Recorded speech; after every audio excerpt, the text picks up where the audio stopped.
শুনছেন সবসময় রেডিও ফুটের সাথে আছে রাসেল এবং চলছে ভূত এফএম। ভূত এফএম আপনাদের সবাইকে আবারও থেকেই শুনেছি এই গল্পটা।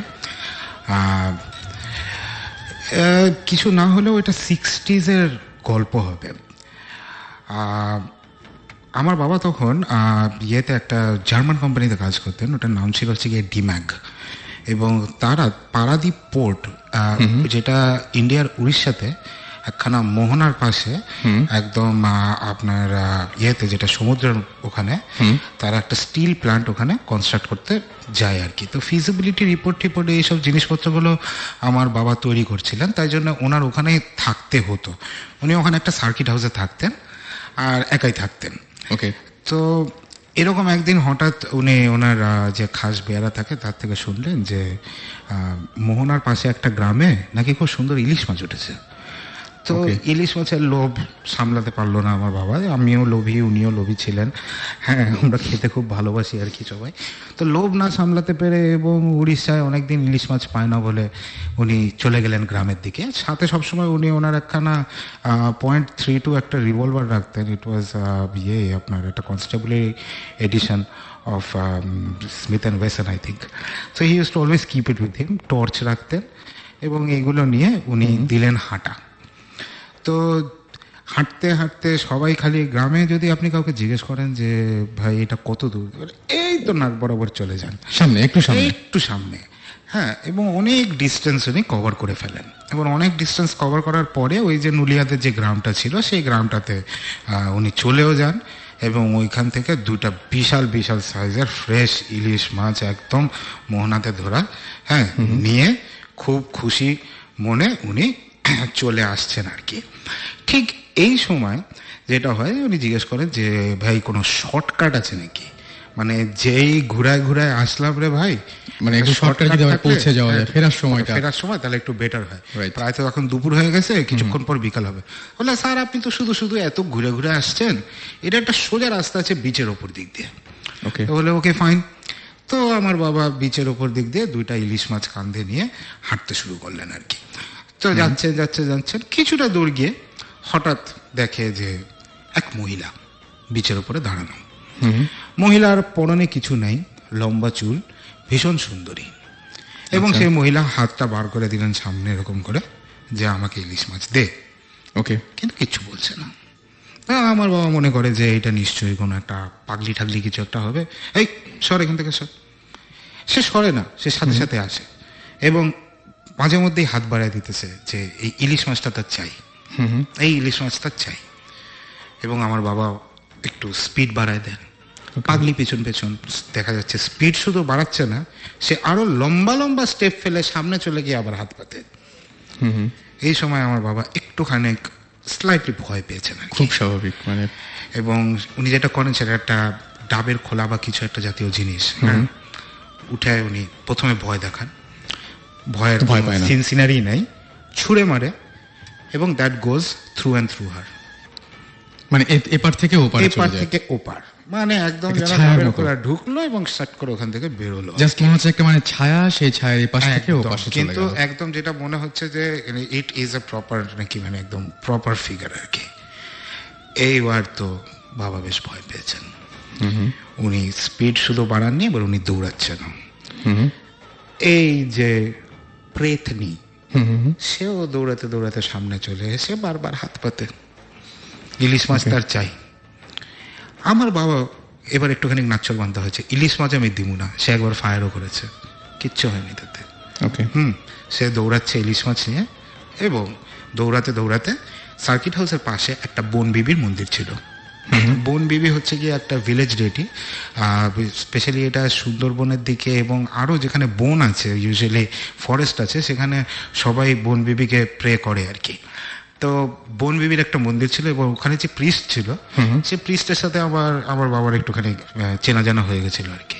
তো সে সার্কিট হাউসের দিকে না দৌড়ে সে মন্দিরের দিকে দৌড়ানো শুরু করে, বন বিবির মন্দিরের দিকে। এবং দৌড়াতে দৌড়াতে সে চিৎকার করতে শুরু করে, প্রিস্টকে ডাকে যে আমার পিছনে কিছু একটা পড়েছে, হ্যাঁ আসেন, আমার পিছনে কিছু একটা পড়েছেন, বাঁচান। প্রিস্ট আবার ওখান থেকে ইনস্ট্রাকশন দেয় যে দেখেন সামনে একখানা বড় একটা গাড্ডা আছে, গাড্ডার উপর দিক দিয়ে লাফ দেবেন, আপনার কাছে কিছু কয়েন থাকলে ওটার মধ্যে ফালা দিবেন, হ্যাঁ, দিয়ে আর তাকাবেন না ওইদিকে, হ্যাঁ, আপনি হাঁটা দিবেন, আমি আসতেছি। তো আমার বাবা লাফ দেয় গাড্ডার উপরে, কয়েনও ফেলে, ইলিশ মাছ ফেলে না এখনো পর্যন্ত, ইলিশ মাছ ছাড়েনি, হ্যাঁ, একেই বলে হচ্ছে গিয়ে মাছে ভাতে ভাঙালি, আমি ইলিশ মাছ ছাড়বো না আমার। এবং সে লাফ দিয়ে ওখানে ঘুরে যায়। তারপরে সে টার্ন করে দেখে যে প্রিস্টটা খুব উঁচু স্বরে, হ্যাঁ, মহিলাকে বলছে, মানে উড়িয়া ভাষায় ইনফ্যাক্ট, যে তুমি যাও এখান থেকে, কেন এখানে পেছনে পড়েছো, যাও, চলে যাও এখান থেকে, দিয়ে দিয়েছে তো, যাও। তারপরে দেখা যায় যে মহিলা চলে যায়। আচ্ছা, তারপরে প্রিস্ট বলে যে দেখুন এটা খুব একটা প্যাথেটিক স্টোরি, 100 বছর আগেকার ঘটনা, যখন নীল চাষ হতো এই এলাকাতে, এক নীল সাহেব বেসিক্যালি এই জমিদারের মেয়ে তাকে উঠিয়ে নিয়ে গেছিল। অবভিয়াসলি সব জিনিসের পরে তাকে ফেলেও দেওয়া হয় আর কি, অ্যান্ড মার্ডার্ড। তারপরে থেকে এই মেয়েটির স্পিরিটটা এখানে ঘুরে বেড়ায়, এবং সে আগেও যেটা করেছে is she preys on people, men, এবং তাদের সাথে নাকি সবসময় থাকে, ইনভিজিবল টু এভরিওয়ান, সবার কাছে একদম ইনভিজিবল, খালি যাকে হন্ট করছে তার কাছে ভিজিবল, এবং আস্তে আস্তে করে নাকি তার সব এনার্জিগুলোকে সব সাক আউট করে নেয়, আচ্ছা, আস্তে আস্তে করে করে। এবং মানুষ মনে করে যে লোকটার মাথা খারাপ হয়ে গেছে, পাগল, হ্যাঁ, সবাই তাকে পাগল খানার মধ্যে ফেলে দেয়। আলটিমেটলি একদিন এই মানুষটা মারা যায়, and she moves on to another host, একটু প্যারাসাইটিক টাইপ অফ বুঝতে পারছি। গোস্ট আর কি। এবং সাধারণত মনে হয় তারাই ফিরে আসে বারবার, যারা একটু অতৃপ্ত হয়ে পৃথিবী থেকে এবং যায়। এদেরকে বলে একটা ফেরতনি। আচ্ছা, এবং আরেকটা জিনিস আমি এখানে শুনেছিলাম, একটা নতুন টার্ম, ফেরতনি, এবং আমি যারা ফিরে আসে। আচ্ছা, এদিকে বলে ফেরতনি। হ্যাঁ, ফেরতনি। আসলে বেসিক্যালি এটা হচ্ছে গিয়ে যে পেতনি বা প্রেতনি, ওইটারই একটুখানি কি বলবো আর কি, আঞ্চলিক করা আর কি, ফেরতনি, যারা ফিরে আসে। এবং আমি শুনেছি যে অবস্থায়, মানে অনেকের আছে এরকম যে অবস্থায় মারা যায় সেই পোশাকে সেইভাবে, হয় দেখা গেল যে কাউকে হত্যা করা হয়েছিল এরকম একটা অবস্থায়, যে জায়গাটায় শরীরে কাটা, সেই অবস্থায় ফিরে আসে। অনেকে আবার নাকি এরকম শুনেছি যে দেখা যায় যে অন্য কোনো ভাবে আসে, বা যার যেটা অভাব ছিল বা অতৃপ্ত ছিল, দেখা গেল যে কেউ ইলিশ মাছ না খেতে পেয়ে মারা গেছে, হাতে একটা ইলিশ নিয়ে ঘুরে বেড়াচ্ছে, এরকম হয় আমি শুনেছি যে এই ব্যাপারগুলো। এবং সুমন ভাই কি বলেন এটার ব্যাপারে? আজকে তো আর বেশি টাইম নাই সুমন ভাই, সেহরির টাইম তো হয়ে যাচ্ছে প্রায়। জাস্ট একটা কথা বলে নিই, তারপরে নেক্সট এপিসোডে তো সুমন ভাই থাকছেন না। সো সুমন ভাই কেন থাকছেন না, এটা একটু যদি সবার সাথে বলে যান, যাতে আমরা কোনো বাজিক সিচুয়েশন না ফেস করি। যে সুমন ভাই কই, হোয়াট হ্যাপেন টু হিম, হ্যান দেন, একটু বলেন। ওকে, হ্যাঁ, নেক্সট এপিসোডে সাকিব যেটা বললো, থাকবো না। সো কৌশিকদা, আপনি ফ্রি থাকলে ডেফিনেটলি নিশ্চয়ই আছি জয়েন এখানে। করবেন আর কি। সো আমি অ্যাকচুয়ালি থাকছি না, বিকজ আমার একটু দেশের বাইরে যেতে হচ্ছে। এটার সাথেও একটা ভূতের একটা সম্পর্ক আছে। ওয়েল, দ্য থিং ইজ, আমাদের গত এপিসোডে বলেছিলাম যে আমাদের ভৌতিস্ট টিমের সাথে একটা কানেকশন হয়ে গেছে, আমাদের বাইরের যে ঘোস্ট হান্টার্স যে টিমটা টিভিতে এক্সএনে দেখায়, ইনফ্যাক্ট ঘোস্ট হান্টার্স, তো ওদের সাথে আমাদের বেশ কয়েকদিন ধরেই যোগাযোগ চলছে অনেক ব্যাপারে। সো ওদের আমরা কিছু কেস ফাইল ওদের সাথে আমরা শেয়ার করেছি। সো ওরা বেশ ইন্টারেস্টেড এগুলো শুনে, যে বাংলাদেশ থেকে এরকম আমরা একটা জিনিস করছি। সো যেটা হয়েছে, তারা ওয়েস্ট ভার্জিনিয়াতে একটা এই মাসের 28 তারিখ তারা একটা ইনভেস্টিগেশনে যাচ্ছে। ওখানে একটা প্রায় 150 বছরের পুরনো একটা পাগলা গারদ, একটা মেন্টাল ইনস্টিটিউশন, সাম লুনেটিক অ্যাসাইলাম। সো ওখানে ইন্টারেস্টিং হবে। হ্যাঁ, এবং ওখানে নাকি মানে শয়ে মানুষ মারা গেছে, মানে যারা পেশেন্ট ছিল 100-র উপরে মানুষ মারা গেছে, এবং তারপরে এত বেশি ডেথ রেট এত হাই হয়ে গেছিল যে ওটা বন্ধ করে দেওয়া হয়। এখন ওখানে অনেকেই যায়, সবাই বলে যে এটা জায়গাটা খুব হন্টেড, অনেকেই এটা দেখতে যায়। সো এইটা ইনভেস্টিগেট করতে ঘোস্ট হান্টার্স নেক্সট 28-তে, এই মাসের 28-তে তারা যাচ্ছে ওটা ইনভেস্টিগেট করতে। এবং আমরা ভৌতিস টিম বেশ লাকি যে আমরা একটা ইনভিটেশন পেয়েছি। সো অন বিহাফ অফ ভৌতিস টিম আমি যাচ্ছি এবং ওদের সাথে ওই ইনভেস্টিগেশনে যাব। সো আই হোপ একটা মজার কোন একটা এক্সপিরিয়েন্স হবে। হ্যাঁ, যে এক্সপিরিয়েন্সই হোক, ডেফিনেটলি আমি যখন ওখান থেকে ব্যাক করবো, আমরা সেটা তারপরে এপিসোডে ডেফিনেটলি আমরা ওটা শেয়ার করবো, এবং কি হলো না হলো ওটা নিয়ে আমরা আলাপ করবো। সো এই কারণে আমরা নেক্সট 2 এপিসোডে আমি থাকছি না। সাকিব, কিছু বলো?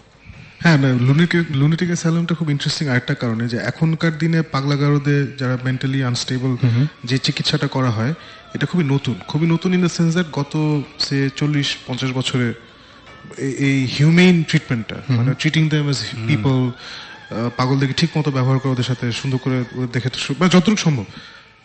এই ইনস্টিটিউশনটা যেটা সুমন ভাই বললো 150 বছর 200 বছর পুরনো, সো আগে কিন্তু যারা পাগল হয়ে যেত তাদেরকে অমানসিক সব ট্রিটমেন্ট দেওয়া হতো, মানে কথায়। Literally electric shock therapy, brain কেটে মাথা কেটে ব্রেন খুলে খুলে দেখা হতো ওদের ফাংশনস কি হচ্ছে, বিকজ কেউ জানতো না তো একটা লোক পাগল হয়ে গেছে যে, সো কি করলেও ঠিক হবে কেউ জানতো না। সো ওই জানার জন্যই হোক বা যে কারণে হোক মানে অমানসিক সব টর্চার করা হতো এদের উপরে। সো সুমন ভাই যেটা বললেন যে ডেথ রেট বাড়ার পিছনে this was a big factor আর কি। Okay, it's not just natural death. বুঝতে পেরেছি, মানে ওইভাবে যে কষ্ট পেয়েই মারা গেছে। ইয়েস, সো এর জন্য এটাই just I just wanted to add. Okay, তো আমার মনে হয় যে আর কোনো গল্প তো আজকে আমরা শুনছি কি? না, আজকে আর কোনো গল্প নাই, Okay. ওদের টাইমও প্রায় শেষ হওয়ার আগে আমি জাস্ট ছোট্ট একটা ঘটনা বলি। শিওর। সেটা হচ্ছে ধানমন্ডি 27 নম্বরে একটা বাসা আছে, একটা অ্যাপার্টমেন্ট কমপ্লেক্স আছে। নাম্বার আমি বলতে পারছি না স্বাভাবিকভাবেই, বাট আপনারা যদি কখনো ধানমন্ডি 27 নম্বর রোড দিয়ে যান রাত্রেবেলা, দুই পাশের বাসাগুলো অ্যাপার্টমেন্ট বিল্ডিং গুলো একটু খেয়াল করবেন। ওকে, একটা অ্যাপার্টমেন্ট বিল্ডিং এ বড় জোর 6টা কি 7টা লাইট জ্বলে, 6টা কি 7টা রুমের লাইট জ্বলে অ্যাপার্টমেন্টটা অনেক বড়, ওইখানে মনে করেন যে অ্যাটলিস্ট 30টার মতন অ্যাপার্টমেন্ট রয়েছে মানে কমপ্লেক্সটার মধ্যে, বাট আপনারা 6টা 7টার বেশি লাইট দেখবেন না। সন্ধ্যার পর থেকেই? রাইট, দেখবেন না, এর কারণ হচ্ছে ওই 6টা 7টা বা ওই 10-12টা অ্যাপার্টমেন্ট ছাড়া বাকিগুলোতে কেউ থাকতে পারে না। এবং এটা কিন্তু একটা সত্যি ঘটনা, আমি নামটা বলতে পারছি না, আমরা ওখানে যেতে চেয়েছিলাম, আমাদের ঢুকতে দেওয়া হয়নি সঙ্গত কারণে, সবাই চায় না, বাট আপনারা এটা একটু খেয়াল করবেন, তাহলে আপনারা বুঝতে পারবেন। আপনারা জাস্ট 27 নম্বর রোড দিয়ে রাত্রিবেলা যাওয়ার সময় দুই সাইডে একটু খেয়াল করবেন, কয়েকদিন করলে আপনারা ডিটেক্ট করতে পারবেন এটা কোন অ্যাপার্টমেন্ট, এবং এই জিনিসটা ওখানে হয়।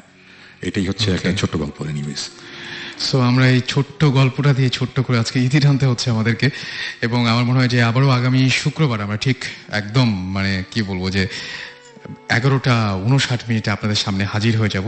থ্যাংক ইউ কৌশিক দা আমাদেরকে চমৎকার কিছু গল্প বলার জন্য, এবং ভৌতিস টিমকে তো থ্যাংক ইউ জানাচ্ছি।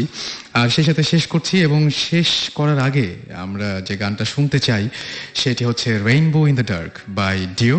অ্যান্ড আমার মনে হয় যে আজকে রাত্রেবেলা কেউ প্লিজ ভয় পেন না, আমাদের যা শুনলেন এখন একটু চেষ্টা করুন ঘুমাতে যাবার, এবং যে কোনো ধরনের যদি ঘুমাতে গিয়েও কোনো